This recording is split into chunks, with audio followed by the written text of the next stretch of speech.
This video flips everything you thought about being alone.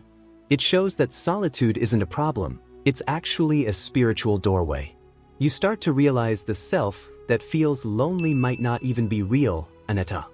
The pain we feel? It comes from craving and attachment, not from the aloneness itself, Tanha. And in silence, something powerful happens. You begin to see clearly, beyond the noise, Vipassanā. Eventually, you stop needing people or distractions to feel whole. And that's where real peace lives, Upekkhā. Being alone stops feeling like a void and starts feeling like home. Have you ever sat in a quiet room with no one around and suddenly felt like the silence was too loud? Not just quiet, but confronting. Like the emptiness was pressing in, asking questions you didn't want to answer. In today's world, being alone often feels like something is missing. We reach for our phones. We turn on noise. We distract ourselves from the silence because, deep down, we're not sure what we'll find in it. But what if I told you that the Buddhist path sees solitude differently? Not as a punishment, not as something to be feared or avoided, but as a sacred doorway, one that leads directly to freedom, insight, and spiritual transformation. Buddhism doesn't just teach us to tolerate being alone. It invites us to walk into it, sit with it, and listen. Because there are truths that only reveal themselves in the stillness. There are parts of yourself you'll never meet unless the world goes quiet. In this video, we're going to explore 7 profound teachings from Buddhism about being alone. Teachings that can change the way you feel when the room gets quiet. Teachings that have helped monks in caves, seekers in temples, and maybe, just maybe, you, wherever you are. And no, it's not about becoming a hermit. It's about remembering who you really are when no one's watching. So if you've ever felt like being alone was too heavy, or maybe secretly wished you could embrace solitude without feeling lost, this video is for you. Let's begin with the first teaching, one that might flip your entire view of solitude upside down. Being alone isn't isolation, it's expansion. Let's explore what that really means. Most people think being alone means being cut off. From people, from life, from meaning. But Buddhism offers a radical reframe. Being alone isn't isolation, it's liberation. In Buddhist thought, the concept of Śūnyatā, often translated as emptiness, is not a void of despair. It's the wide open space where all things become possible. Think of it like a clear sky after the storm. When you're alone, truly alone, your inner sky begins to clear.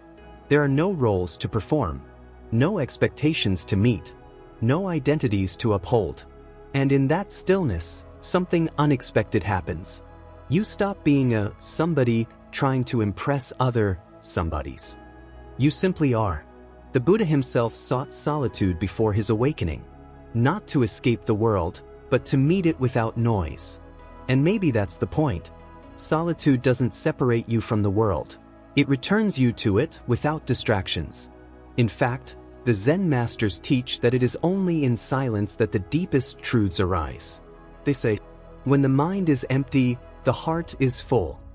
When you sit in your own presence, without grasping, without running, you discover something sacred, that you are not lacking, that the world is not absent from you, even when no one else is in the room.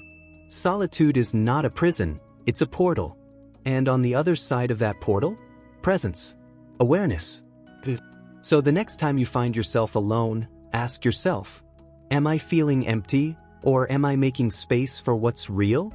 Because maybe the silence isn't here to haunt you. Maybe it's here to hold you. Now that you see aloneness not as isolation, but as sacred space, it's time to go even deeper. Because there's something even more shocking that Buddhism teaches about solitude. You are never truly alone, because the self you think is alone might not even exist. Let's look at that next. If solitude reveals anything, it's this. The voice inside your head never stops. Even when you're alone in a room, there's a whole crowd inside. But who exactly is speaking? And who is listening? Buddhism teaches a profound and unsettling truth. The self, the you think you are, is an illusion. This teaching is called Anattā or non-self. It doesn't mean you don't exist. It means that what you think you are isn't solid, fixed, or separate. Your thoughts change. Your emotions shift. Your roles evolve. What remains the same?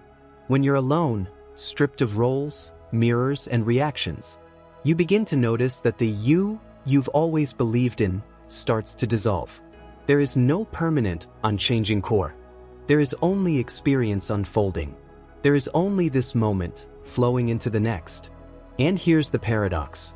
The more you release the idea of me, the less lonely you feel. Because loneliness depends on separation. I'm here. Others are there. I lack something they give me. But if the self is fluid, relational, and ever-changing, then what exactly is alone? Many Buddhist monks describe a moment of deep realization during meditation. Not a sense of emptiness in the painful way, but of boundless presence. A stillness where all boundaries melt. You begin to feel connected, not to people in a room, but to life itself. The trees outside, the breath moving in your chest, the rise and fall of sensation. Suddenly, solitude doesn't mean being separate. It means being one with everything. So the next time the silence feels heavy, ask yourself, who is feeling this? And watch how the question dissolves the need for an answer.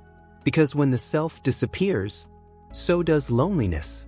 Now that you've seen through the illusion of the separate self, it's time to examine why solitude can still feel painful, and how Buddhism helps us understand the hidden root of that suffering. Let's talk about craving. Why does being alone hurt so much sometimes? Why does silence, even when peaceful, occasionally bring a sting of sadness? Buddhism offers a direct answer. Tanha, craving. We don't just want connection. We cling to it. We build expectations around it. And when it's not there, we suffer. This suffering is called dukkha. It's the inner friction that arises when reality doesn't match our desires. And loneliness, in this view, is not just the absence of others. It's the tension of needing others to feel whole. Think about it. How many times have you opened social media just to feel seen? Or sent a message just to avoid the ache of silence? These are small cravings. But over time, they shape our emotional landscape. We start associating solitude with deficiency, instead of seeing it as sacred space. Buddhism teaches that every craving carries a seed of suffering. Because the moment you must have something to be at peace, you've placed your peace outside yourself. That includes people, affection, validation, even companionship. Now, this isn't about becoming cold or indifferent. Relationships matter. Community matters. But so does your ability to sit in the quiet without collapsing inward. The Buddha described the human mind as a fire, constantly burning with desire, aversion, and delusion. And when you're alone, that fire reveals itself. It shows you all the things you think you need to feel okay. But here's the good news. Solitude doesn't just expose craving. It gives you the chance to release it. The ache of loneliness is real. But underneath it is the soft, quiet call to come home to yourself. To let go. To breathe. To trust that nothing is missing. And that kind of freedom? It begins in silence. Because silence doesn't just highlight your suffering. It becomes the doorway to insight. Let's explore how that happens. Through the Buddhist path of meditation, stillness, and Vipassanā. There is a silence that feels empty. And there is a silence that feels full of presence, full of truth. Buddhism teaches that silence isn't just the absence of sound. It's the space where truth becomes audible. This is the heart of Vipassanā, the practice of deep insight meditation. It means to see things as they really are. And to see clearly, you must get quiet, because the mind, like muddy water, only settles when left undisturbed. And in solitude, that's exactly what begins to happen. At first, it can feel overwhelming. Thoughts rise like waves. Old emotions resurface. Memories you thought you'd buried come knocking. But if you stay, if you breathe, if you watch instead of resist, the noise doesn't grow louder. It softens. And underneath it, something emerges. Awareness. Not the awareness of the thinking mind, but the awareness that sees the thinking mind. That quiet, observing presence within you. It was always there. You were just too busy to notice. Vipassanā teaches us to observe without clinging, without pushing away. To notice a thought arise and let it go. To notice a feeling and let it pass. And in that practice, you begin to realize you are not your thoughts. You are not your pain. You are not even your story. You are the watcher, the space, the stillness behind it all. That's the gift of silence. It returns you to the part of yourself that was never broken, never lost. And once you touch that, being alone no longer feels like being without. It feels like being within presence, within truth, within something so vast and peaceful, it can't be named. That's why so many spiritual masters retreat into solitude. Not to escape the world, but to remember what the world makes us forget. But the most powerful part? You don't have to climb a mountain or enter a monastery. You just have to sit still and listen. And when you do, you'll understand what true freedom really feels like. Not freedom through control, but through letting go. Let's talk about that next. So much of our discomfort with being alone comes from holding on to roles, to relationships, to expectations, even to identity. But Buddhism offers a radical key to freedom. Letting go is not losing. It's awakening. Two essential teachings help us understand this: Upekkhā, or equanimity, and renunciation, which is often misunderstood. Let's start with Upekkhā. It means deep inner balance. The kind of peace that isn't shaken by praise or blame, gain or loss, presence or absence. Imagine being alone and not feeling anxious, not needing to be elsewhere. Just peace. Not because everything is perfect, but because your inner weather is calm. That's Upekkhā. Now, renunciation doesn't mean becoming a monk or giving up everything you love. It means releasing the clinging to things that were never really yours to control. You don't have to abandon people or joy. You just stop depending on them for your wholeness. When you let go of needing constant company, you stop chasing people who were never meant to stay. You begin to attract stillness. Real connection, first with yourself, and then with others. One Zen master said, "When I let go of who I thought I was, I became who I truly am." That's the secret solitude carries. In being alone, you strip away distractions. You loosen the grip of craving. You make space for something wiser to enter. And what enters isn't noise. It's clarity. Letting go is scary. It feels like stepping into the unknown. But it's the only step that leads to real freedom. Because freedom doesn't come from having everything. It comes from needing nothing. And when you sit in solitude, without resistance, without grasping, you discover a truth no one can give you, and no one can take away. You were never truly alone. You were just finally meeting yourself. And now that we've explored these 5 profound Buddhist teachings about solitude, let's bring it all together in one final reflection. So now you know, solitude isn't a punishment. It's a practice. A sacred mirror that reflects not just who you are, but what you're still holding on to.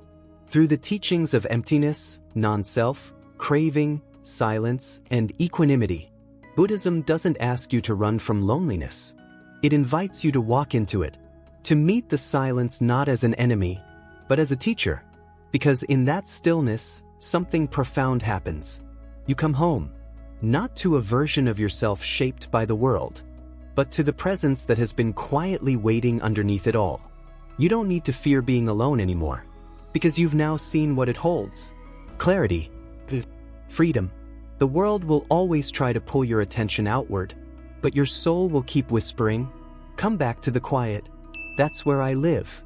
So here's a gentle invitation. The next time you're alone, don't reach for the noise. Close your eyes, breathe, and listen. You may be surprised by what meets you there. And if this message spoke to something deep in you, please don't keep it to yourself. Like this video if it helped you feel seen. Share it with someone who might be quietly struggling with solitude. And subscribe for more insights on awakening, inner peace, and the sacred journey inward. Because this space, It's not just about watching. It's about remembering that even when you feel most alone, you are not. We'll meet again in the stillness.